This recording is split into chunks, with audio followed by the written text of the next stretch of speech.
மக்களின் பசியை உணர்ந்த முதல்வர். அதனால்தான் அவர் இன்னும் மக்களின் இதயத்தில் வாழ்கிறார். எம்ஜிஆர் முதல்வராக இருந்த காலம். பரமத்திவேலூரில் அதிமுக பொதுக்கூட்டம் ஒன்று நடைபெற்றது. அந்த கூட்டத்தில் கலந்து கொள்வதற்காக எம்ஜிஆருடன் அமைச்சர் ஹண்டே சென்று கொண்டிருந்தார். அப்போது ஹண்டேயின் கையில் அன்றைய மாலை நாளிதழ் இருந்தது. அதை கவனித்த எம்ஜிஆர் அமைதியாக கேட்டார், என்ன நியூஸ்? சொல்ல தயங்கினார் ஹண்டே. ஆனால் மெதுவாக சொன்னார், திமுக தலைவர் மிஸ்டர் கருணாநிதி உங்களுக்கு பொருளாதாரம் தெரியாது என்று விமர்சித்திருக்கிறார்.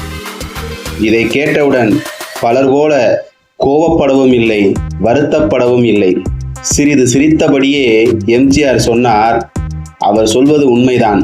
நான் பெரிய படிப்பு படித்தவன் அல்ல. பொருளாதாரம் பற்றி சொல்ல எனக்கு நல்ல அதிகாரிகள் இருக்கிறார்கள். ஆனால் பல முதல் அமைச்சர்களுக்கு தெரியாத ஒன்று எனக்கு தெரியும். பசி என்றால் என்னவென்று எனக்கு தெரியும். அந்த வலி, அந்த கஷ்டம், அந்த ஏக்கம், அதை நான் அனுபவித்தவன். மக்களுக்கு சேவை செய்யும் ஒரு முதலமைச்சருக்கு அது தெரிந்தால் போதும். இதுதான் எம்ஜிஆர்.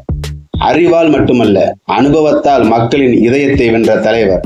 அதனால்தான் இன்றும் அவரை பெயரை சொன்னாலே ஏழைகளின் கண்களில் நம்பிக்கை தெரிகிறது. மக்களின் பசியை உணர்ந்த மனிதன் மக்களின் இதயத்தில் என்றும் உயிரோடு இருப்பான்.